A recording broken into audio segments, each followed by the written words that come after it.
यद् यद् आचरति श्रेष्ठस् तत् तत् वेदे करो जना स यत् प्रमाणं कुरुते लोकस्य तद्भुवत्।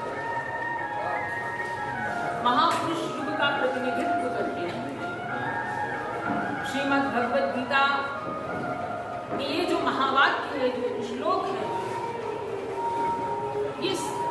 जो इसको आत्मसात करता है और जिसके जीवन में वो महाविभूतियां प्रकट रूप में आती हैं, उसका जीवन धन्य धन्य हो जाता है।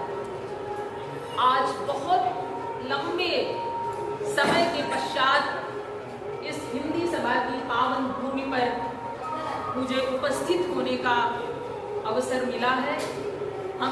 मैं अभिभूत हूँ और गदगद भाव से इस धरा को नमन कर रही हूँ, इसके पावन ब्रजगण को प्रणाम कर रही हूँ, क्योंकि ये वही मंच है लाल बाग का, ये हिंदी सभा का पावन परिसर जो मेरे लिए साहित्यिक तीर्थ है, जो शब्द साधना का अनुपम भंडार है। यहां से मुझे जो आशीर्वाद मिले, अब तो हम अपने वय के उत्तरार्ध पर पहुंच चुके हैं, लेकिन अभी भी लगता है कि हमारे बूढ़े चाचा जी कहीं से प्रकट होंगे। मुझे स्मरण आ रहा है पूज्य रामजी दास कपूर रमन जी का, मुझे स्मरण आ रहा है राम स्वरूप अवस्थी रूप जी का, मुझे स्मरण आ रहा है उमा प्रसाद वाजपेयी सुजान जी का, मुझे स्मरण आ रहा है निरंजन लाल अग्निहोत्री जी का, मुझे स्मरण आ रहा है सगुण जी का, और मुझे स्मरण आ रहा है श्वेत वस्त्रों में सीतापुर के युवाओं को एक रास्ता दिखाने वाला वो महापुरुष खड़ाऊ बाबा के नाम से, जिनको मैंने देखा, जिनको मैंने प्रत्यक्ष किया था और मेरे बाल मन पर जिनका बहुत प्रभाव पड़ता चला गया। इस मंच ने मुझे इतना आशीर्वाद दिया कि मेरे जीवन में वही आशीर्वाद फलीभूत हुआ। यूं तो मेरा जन्म, मैं सौभाग्यशाली हूं कि भारत रत्न कवींद्र पंडित बलदेव प्रसाद अवस्थी जी दीजिए समस्या तापै कवित बनाओ चट, कलम रुके तो कर कलम कराइए, उनके यहाँ हुआ। और पूज्य पिता राजेश अवस्थी जी की संतति होने का गौरव प्राप्त हुआ। मंच को प्रणाम करते हैं, आज की सभा के अध्यक्ष जी को प्रणाम करते हैं, भैया अरुणेश मिश्र, हमारे भैया संत वाजपेयी जी, झंकारनाथ जी, और जो भी यहाँ पर विद्वत वरेण्य हैं, हमारे आदरणीय चाचा जो हमेशा ही हमको बहुत प्रेरणा देते रहे, उदय प्रताप जी, उनको नमन करते हैं। अवधेश चाचा, सभी को प्रणाम, बहुत बहुत प्रणाम कर रहे हैं। और ये सही है कि अब जीवन के उत्तरार्ध पर खड़े हुए हैं, लेकिन आज वही बाल मन की अनुभूति हमें हो रही है। आज हम उसी की अनुभूति का आनंद ले रहे हैं। और एक बार मुझे इस परिसर में फिर से अपनी वाणी के माध्यम से कुछ कहने का अवसर मिला है, इसलिए अपने को धन्य धन्य समझ रहे हैं। बहुत बहुत साधुवाद है भैया डॉक्टर सुनील कुमार सारस्वत जी का, जिन्होंने ये अवसर दिया। और अब बात आती है आज के मुख्य कार्यक्रम की। विषय है भारतीय ज्ञान परंपरा और डॉक्टर गणेश दत्त सारस्वत जी का साहित्य। डॉक्टर गणेश दत्त, मैं एक बात और बता दूं, सीतापुर की दो महाविभूतियां, एक डॉक्टर गणेश दत्त सारस्वत जी और दूसरे आदरणीय डॉक्टर राजकिशोर टंडन जी। इन दो चरित्रों ने मुझे बहुत प्रेरित किया। उनकी स्वास्थ्य के क्षेत्र में सेवा से मेरा हृदय अभिभूत हो जाता था। जब मैं देखती थी कि इतनी बाहर बैठी हुई भीड़ को कितनी साधना के साथ, कितनी विनम्रता के साथ, कितनी किसी के पास उनको देने के लिए फीस है नहीं है, लेकिन सबकी चिकित्सा वो करते रहे।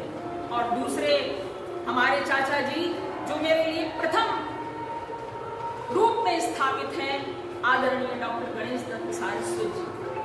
महापुरुषों के जो लक्षण होते हैं, गीता से ही बात करूं कि जब अर्जुन प्रश्न करता है स्थित प्रज्ञस्य का भाषा समाधिस्थस्य केशव स्थिति किम प्रभाषेत किमा से रजेत के। स्थित प्रज्ञ का वो मूर्तिमंत रूप थे।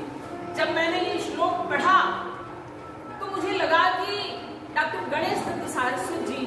उसका पूरा पूरा मूर्तिमंत रूप है।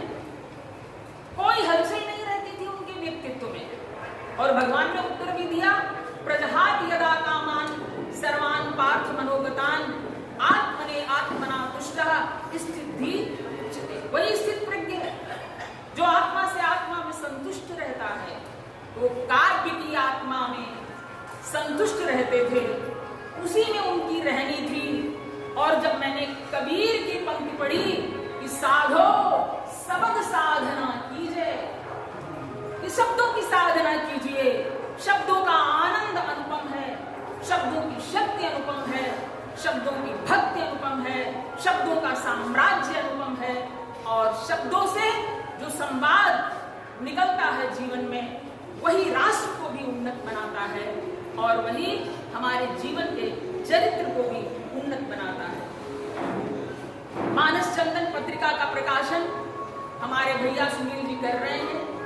मैंने चाचा का सबसे पहले जो दर्शन किया था वो 11 मार्च 1972 मानस चतुर्दशी समारोह मेरे अपने निवास स्थल बलदेव नगर मानपुर में मेरे पूज्य पिता स्वर्गीय राजेश अवस्थी जी के द्वारा मनाया गया था।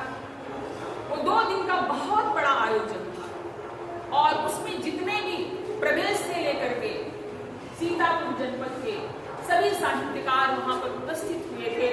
चाचा जी यूं तो पापा से मिलने के लिए कभी कभी बलदेव नगर भी आते थे, लेकिन मुख्य रूप से मैंने उनका दर्शन 12 मार्च को 1972 जब मेरी अवस्था 9 वर्ष की थी और कवि गोष्ठी का संचालन अध्यक्षता सारा कुछ उनके द्वारा किया गया था। और उस कार्यक्रम के मुख्य अतिथि थे डॉक्टर जनार्दन दत्त शुक्ल ICS और वो बहुत बड़ा मानस चतुर्दशी समारोह का बड़े बड़े विद्वान मानस मर्मज्ञ साहित्यकार हमारे उस बलदेव नगर की धरा पर उपस्थित हुए थे। उसके बाद उसी 1972 में ही हमारे पिताजी सीतापुर आ गए और एक बड़ा संयोग था कि 1972 में मेरा निवास पापा ने वहां पर 73 में बनकर पूर्ण हुआ और 75 में चाचा जी ने भी उसी जगह पर अपना निवास वहीं पर बनाया। तो प्रतिदिन की दैनंदिन चर्या में उनका दर्शन होता था। वो कैसे रहते हैं, क्या करते हैं, ये मेरे लिए उस समय बाल मंदिर बड़ी उत्सुकता का एक कारण रहा करता था और हम उनको बड़ी भावना से देखते थे। ब्रह्म मुहूर्त में 4 बजे उठ जाना उनकी नित्य की क्रिया, ये हम इसके स्वयं के साक्षी रहे। और मैंने भी उनसे मेरे पिता भी 3:30 बजे सुबह उठ जाते थे, उनकी भी अपनी साधना 4 साढ़े 4 बजे से शुरू हो जाती थी। तो ये दोनों महापुरुषों के जीवन के बीच में मेरा जो जीवन था वो बह रहा था। एक तरफ सूर्योदय के बाद चाचा जी को देखते थे और सूर्योदय की ब्रह्मवेला में अपने पिता की उस साहित्यिक प्रार्थनाओं को देखते थे जो आशु कविता में थोड़ी देर 2-4 छंद पढ़ते थे, उठ जाते थे और वो भोर में केवल पहले मेरा ही चेहरा देखते थे, उसके बाद ही वो उठ करके कोई कार्य किया करते थे। तो जब हम स्कूल जाते तो चाचा जी को देखते, मैंने अनुमान लगाया कि चाचा जी 4 बजे उठते हैं, निश्चित रूप से 5 से 7:30 बजे तक वो निरंतर बैठ करके लिखते हैं और ये उनका क्रम नित्य का था, निरंतर उनका ये क्रम। उससे मुझे बहुत प्रेरणा मिली। सच तो ये है, ईश्वर ने मुझे अपने जीवन में अपने लिए बिल्कुल समय नहीं दिया, लेकिन जो भी कार्य मुझको दिए हम पूज्य चाचा जी की प्रेरणा से उनको संपादित। जब हम प्रोफेसर बने तभी चाचा जी मेरी आंखों के सामने होते थे, उनकी कार्य पद्धति मेरी आंखों के समक्ष रहती थी, क्योंकि आज का युवा वर्ग लिखना नहीं चाहता। अगर आपके विभाग में कोई कार्य है तो वो बड़ा अलसाता है। तो मुझे चाचा जी की स्मृति हो आती थी कि चाचा जी कितनी प्रतियोगिताओं के सर्टिफिकेट लिखते थे। आज मेरे घर पर सिविल लाइन सीतापुर में मेरा एक कक्ष है जिसमें मेरी प्रतियोगिता में प्राप्त प्रथम स्थान की तमाम पुस्तकें, 2-3 हजार पुस्तकें तो होंगी, उन सब के ऊपर जो रैंकिंग है और जिसको मैंने बड़े भाव से रख रखा है, उसमें चाचा जी की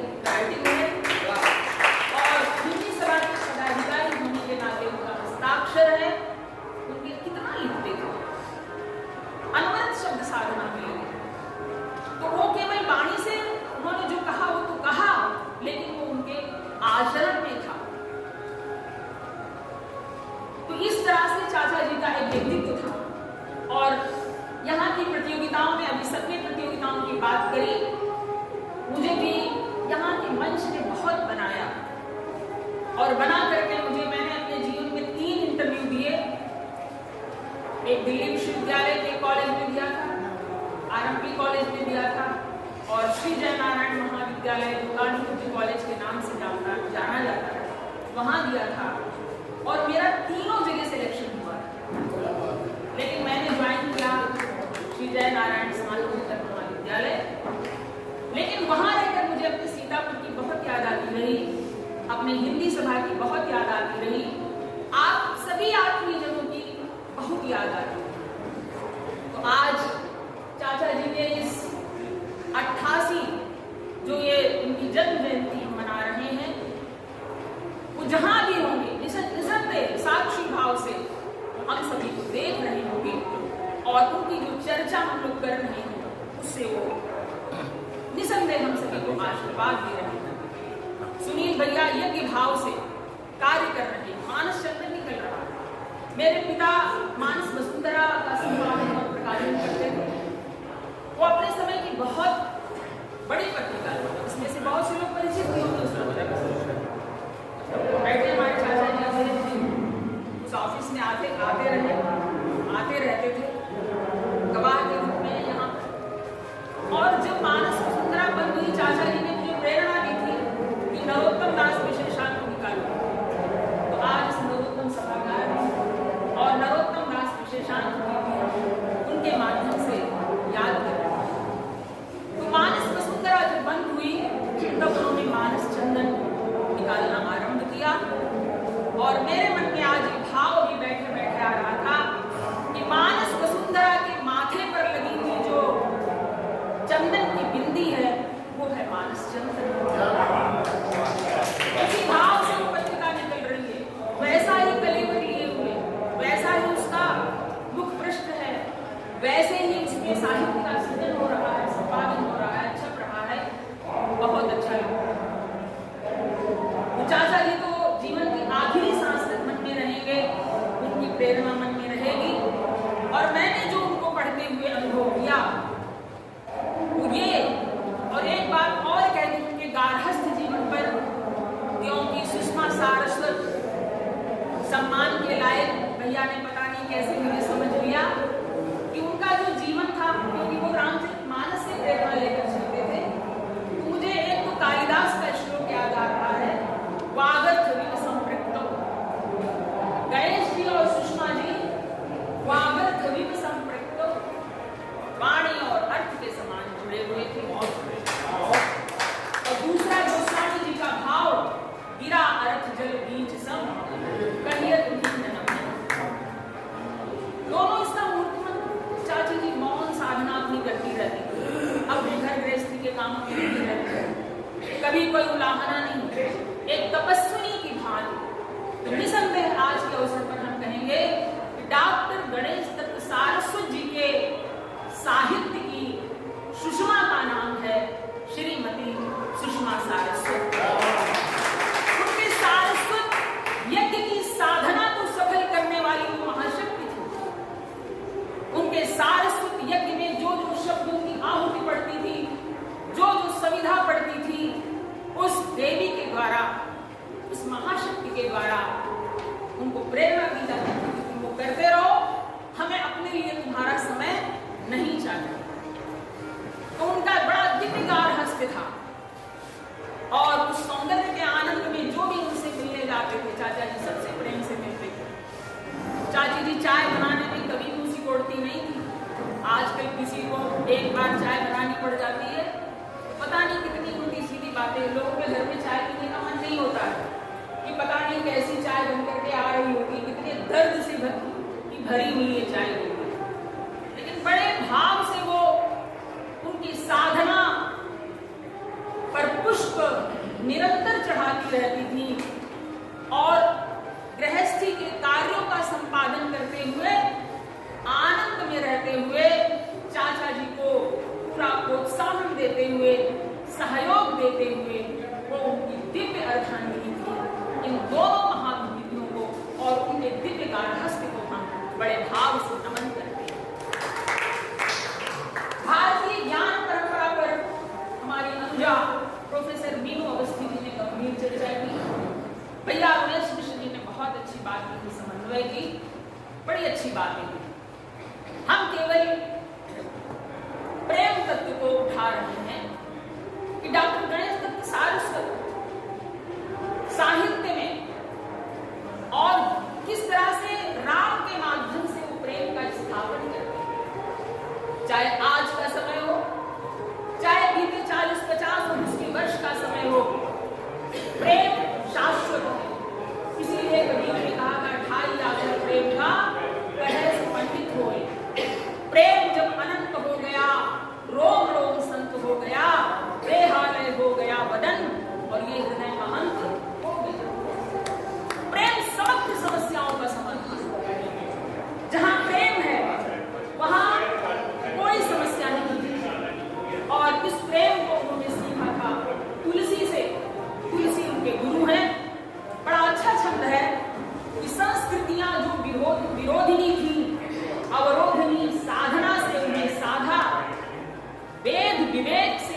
का समाहार करना है। तो आज के इस अवसर पर हम यही कहेंगे कि प्रेम की बात होनी चाहिए,